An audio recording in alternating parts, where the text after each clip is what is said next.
careful what you say because Cat's in chat. Cat is back after a little break. Meow, meow. This topic is about rough starts, and this chatter said, I'm sitting at 1-4 in a 10-team league, and even though it's still early, injuries have really smashed my team. Do I drop decent but underperforming or injured players for streamers, risk it for the weekly win, or stay patient and hope things turn around? This person's obviously playing a points league, but I think the same thing can apply for category. If you're sitting at the bottom of your leagues and yours truly is sitting at the bottom of some of her leagues. You got to make some tough decisions. If you're holding someone like a Zion Williamson, who's projected to be out for at least 3 weeks, you may need to cut bait. And especially if your injury spots are full and you've got bench players that are also injured. If you've got someone like a Drew Holiday, I'd hang in there a little bit longer because he's due back soon. But you got to make some tough choices because streaming spots will probably get you around top 100 value.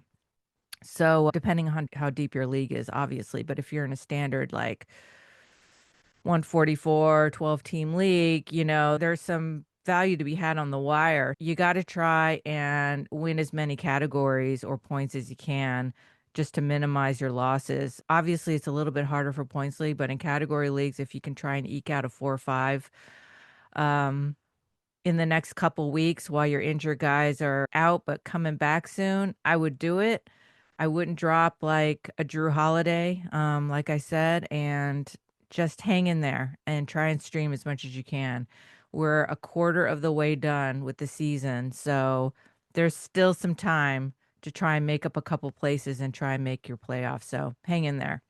Next topic on that topic is streaming spots. This chatter said, how many streaming spots does everyone have? Does it depend on how many are in your league?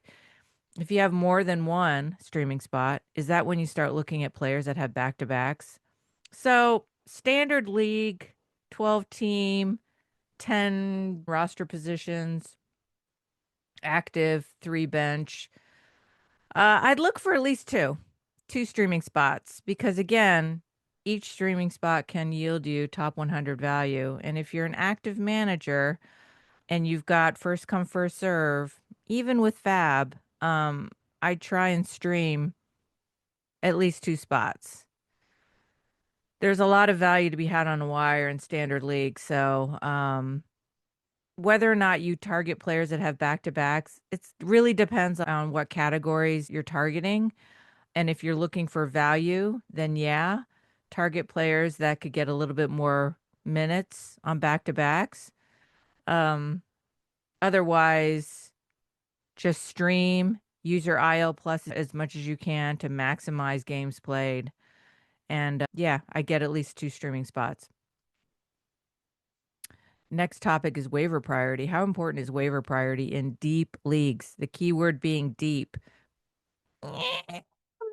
Marginally important. It depends on how your fellow league managers use their waiver priority. In one of my leagues, Dr. Ray's Rock and Roll League, people don't really like claim players, and so you could probably not use your waiver priority and just try and hit waivers like at midnight Pacific time and see if that player becomes available, or midnight or 2 a.m. or whenever it kind of happens when players come off waivers, and then see if that player is available. But if you desperately need that player, it all depends on your situation. If you desperately need that player to win your matchup and you need to win your matchup, then F yeah, use that priority. I used my waiver priority in that league to get Naz Reid, and I don't regret it. But normally, I don't really care about waiver priority position. I'm just going to use it, and if then I'm like in last position, I'm just going to keep using it. Kind of force those other managers to use theirs if they need to because I'm going for it every time. And the last topic is head to head or roto.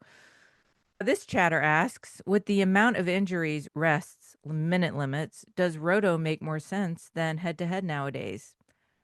I'm feeling you on roto. I myself, I started out in roto back in 2009 and then started playing head to head a couple years later. And they're very different flavors of playing fantasy.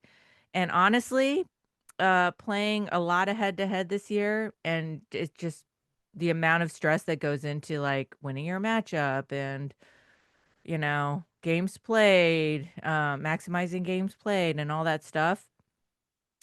I really like games limit. I feel like it's less stressful. I feel like there's a little bit more guardrails and everyone is on more of an equal playing field.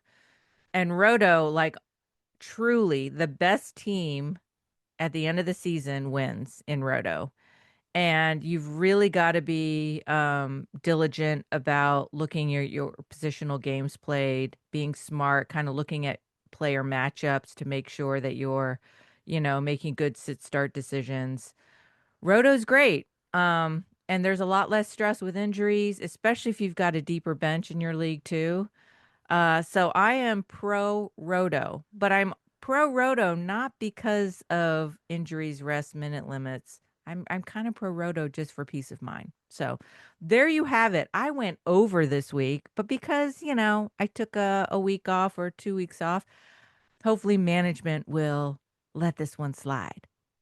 That's all for this week though, guys. Good luck, everyone. Bye. Meow. Meow, meow, meow, meow, meow, meow, meow. Careful what you say because cats in chat.